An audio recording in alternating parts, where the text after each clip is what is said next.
بسم الله الرحمن الرحيم. الحمد لله رب العالمين.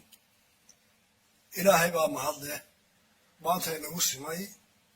إلى نسون معضنا حفلة أنا كنت أحفظ إنه وتشكي كوباد إبلارنتا يكتب البلد هدول أنا سؤال وياه ضمان ملاحظة هي مرتبة كسوق يبقى شيء شركة قدوميها محكمة الصلاة مديرياش وزير ذا برلمان كي يقول تيدا أنت كتشوفته أحزاب تقارن كا قدومياش وذا اللي بدو يتشوفان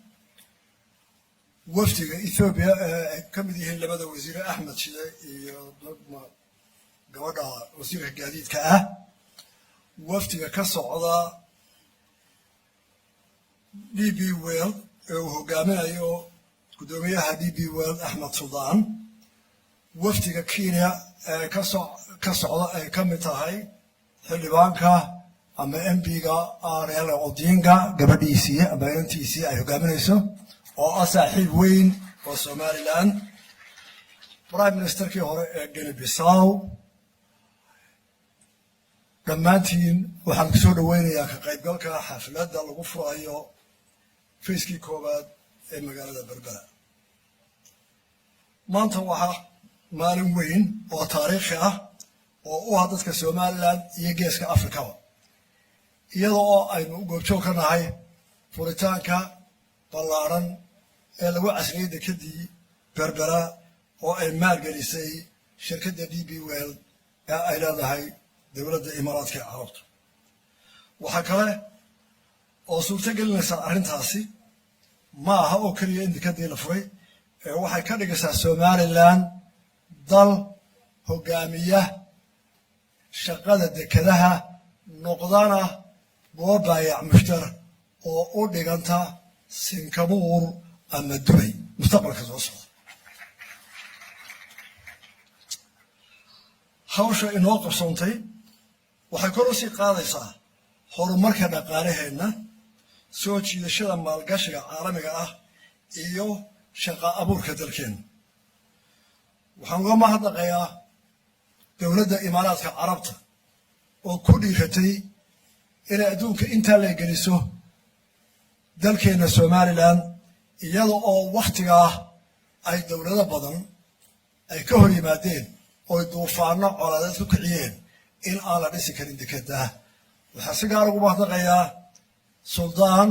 oo u dhabar adeegay culays kasta iyo cadaadis kasta oo kaga yimid dowladda jaarnahay si loo joojiyo in la bilaabo dhismaha aad iyo aad baan ugu mahadnaqayaa suldaan DP World iyo madaxda dowladda Carabta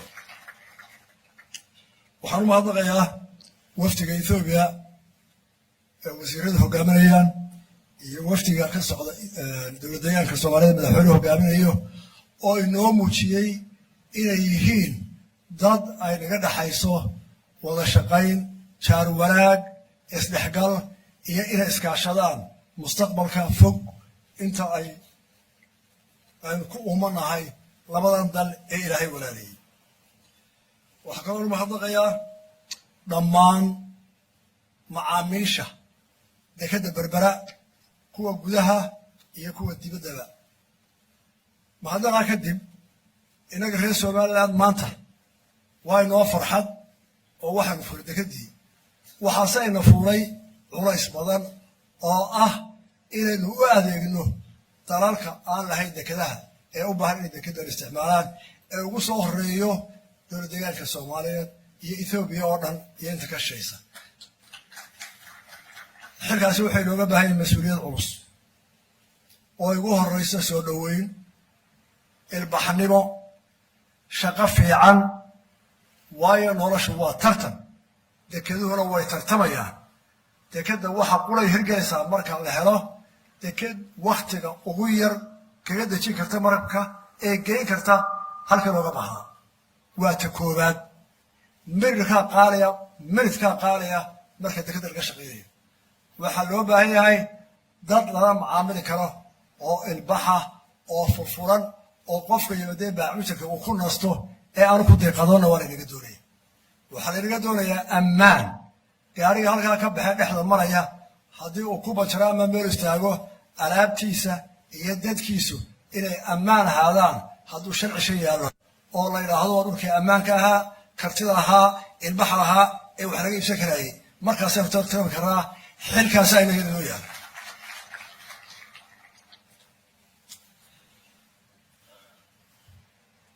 Distinguished delegates, ladies and gentlemen, welcome you all. Today we are celebrating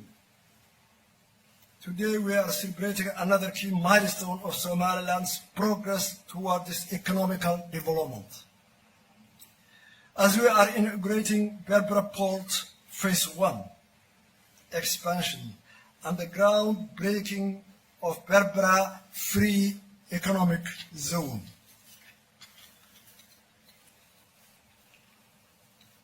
This is a proud and historic moment for all Somaliland people, and their diaspora will be very proud when they see today these events going in Berbera. That has been realizing our vision for a long time. We want to thank and to remember our President Ahmed Silayo, who has innovated that idea, and we are continuing his vision and idea to complete this action. With the expanded port, along with the free economy zone and Berbera corridor, we are now firmly positioned to further develop and grow out our economy throughout and increase trade, attracting foreign investment and local investment. I would like to thank the United Arab Emirates government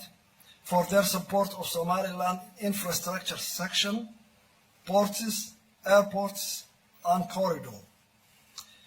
Somaliland and United Arab Emirates have a good relationship on development and cooperation that we want to further strengthen it. I would also like to thank the Ethiopian delegation for their participating in this historic moment, and that clears us they will be our customers, and the customers are Berbera. I would also want to thank for the President of the Somali Regional Government of Ethiopia that he will be the first customer to Berbera, and we are welcoming you for a special session. I would like to thank all customers of Berbera, the staff of Berbera, and the leaders and authority of Berbera Port. Thank you very much for all.